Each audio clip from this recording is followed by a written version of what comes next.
기로에선 인유한 혁신이 과연 중진들이 응답할지 보겠습니다. 주제를 바꿔보죠. 돈봉투 살포 의혹으로 민주당을 탈당한 송영길 전 대표가 한동훈 법무장관과 설전을 하고 있습니다. 한 장관을 향해 막말을 이어가고 있는데요. 자, 욕설에 이어서 진시황 때 환관 조고 같다. 대표적인 간신이죠. 모시던 황제를 죽인 뭐 이런 얘기도 했고요. 서로의 거주지, 난 어디 사는데 한 장관은 어디 살고 집값은 얼마고 뭐 이런 얘기까지 하면서 인신 공격성 비판을 하고 있습니다.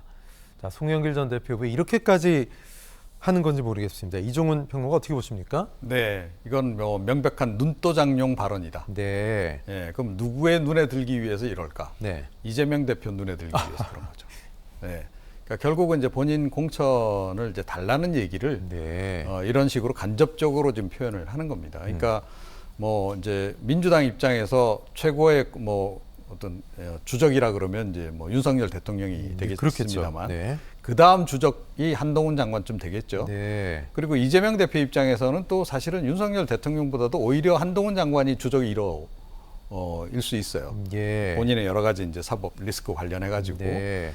그런 점에서 지금 현 단계에서 한동훈 장관을 때리면 때릴수록 예, 이재명 대표 눈에 드는 거죠. 예. 설령 만약에 그렇게 해서 한동훈 장관 뭐 탄핵까지도 만약 이어진다 그러면 그건 더 이제 굉장히 기여를 하는 셈이 되는 거가 되기 때문에 그럼 개양을로 다시 돌아가고 싶다 뭐 이런 얘기인가요? 뭐 그 얘기일 수도 있겠고요. 네. 뭐 개항을이 아니라면 딴 데라도 공천 달라 그 얘기를 지금 이런 식으로 지금 하고 있다 이렇게 생각합니다. 네. 근데 이 막말에 대해서 릴레이를 하듯이 송영길 한동훈 장관 설전에 민주당 민형배, 유정주, 김용민 의원까지 참전하고 있습니다.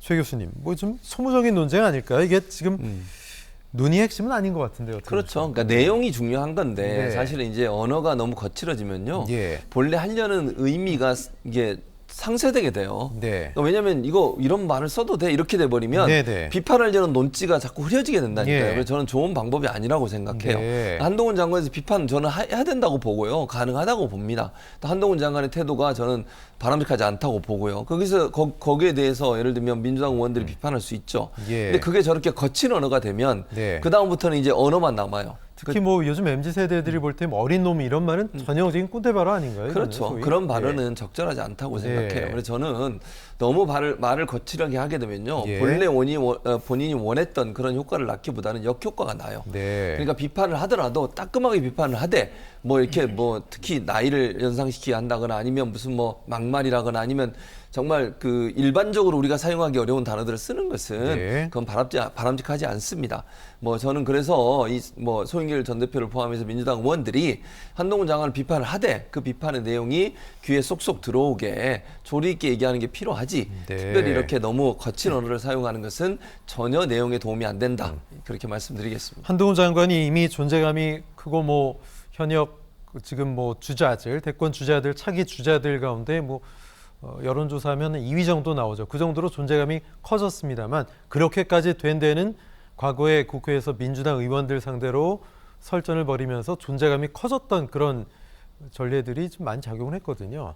지금 이런 것들도 오히려 한 장관 존재감만 더 키워주는 거 아니냐 이런 비판도 있어요. 그럴 수 있죠. 네. 그러니까 아까 이제 말씀드린 이제 연장선에 말씀을 드리면 언어가 자꾸 거칠어지게 되면요. 예. 그것만 남아요.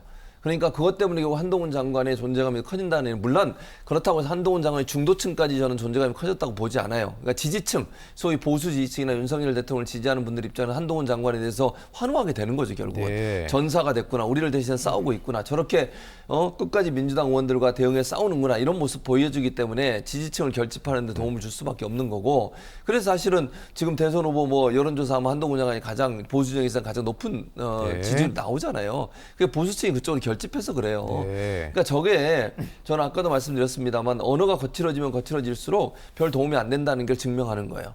일단 제가 이제 특정 의원을 거명해서 그런데 예. 이탄희 의원처럼 해야 한다고 생각해요. 저는 네, 개인적으로. 네. 그러니까 예를 들면 법사위에서 질의할 때도 현안에 대해서 답을 할 수 없을 만큼 잘 준비해서 질문을 하면 거친 언어를 쓰지 않아도 충분히 한동훈 장관에 대한 잘못된 부분을 지적해낼 수 있거든요. 한 장관이 허를 찔린 듯한 그런 모습도 좀 나왔었어요. 그렇습니다. 예, 바로 예. 그런 모습이 필요한 거예요. 네. 근데 뭐 감정 싸움 하듯이 뭐 손을 어떻게 해야지 말이 어떠니 이런 얘기 자꾸 하면요. 그건 전혀 도움이 안 돼요. 건방지다든지 그죠? 그렇죠. 네. 그런 표현을 쓴다든지 그런 예. 표현은요 서로가 같이 격이 낮아지는 거예요. 그런 점에서 본다고 하면 말의 품격을 지키면서도 핵심을 찌르는 그런 어떤 질의 답변 이런 게 네. 필요한데 그런 부분들을 조금 더 보강하는 게 필요하지 않을까 이렇게 생각합니다. 예.